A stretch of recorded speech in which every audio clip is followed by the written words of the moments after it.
صفت بيوت الشعر والكيفاني وفطرتها في اروع المعاني. صفت بيوت الشعر والكيفاني وسطرتها في اروع المعاني. وغاده اليوم من طبة الميداني مهرة اصيلة حلوة ومزيونة. مثل القمر يحيها طلتها ومثل الفرس في زولها ومشيتها. فارق وصوف وتختلف فتنتها تاخذ من الورد الطبيعي لونها. بنت الطويل وزينها رباني يسحر حلاها وحسنها فتاني. الماس دايم غالية الثماني درة ثمينة جوهرة مصيونة. وموضي سنافية وبنت سنافي أمك وقت اللازمة تنشافي. الطيب فيها والكرم أصنافي وقفاتها مجربة مضمونة. وخوانقها والطيب فيهم قوة. أهل الوفا وأهل الشيم والنخوة. أهل السطر فيهم فخر ومروة والقول بصدق أفعالهم يحمونه. وخالاتك اللي بالجمال أسطورة جمالهن بالأرض سبب ثورة. والله صور عماتك بأحسن صورة وكم وحدة من زينهن مغبونة. سلطان البتال الكرم والهيبة راعى الوفا والمرجلة والطيبة. وكفه لي مد العطايا صخيبة والمدح يصله ما يكسر دونه. صفت بيوت الشعر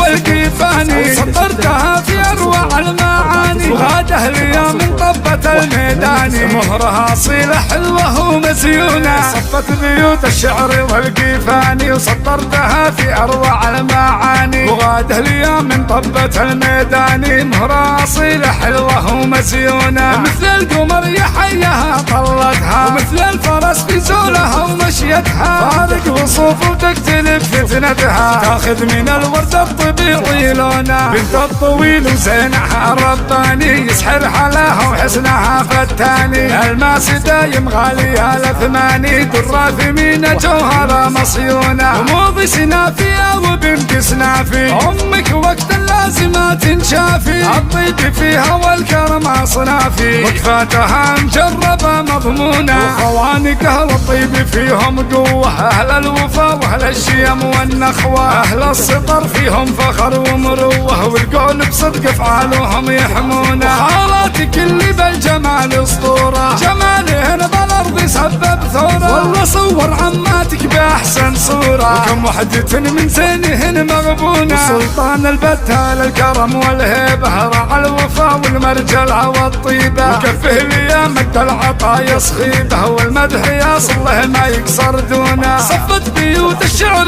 والكيفاني سطرتها في أروع المعاني. وغاده اليوم من طبة الميداني مهرها أصيلة حلوة ومزيونة.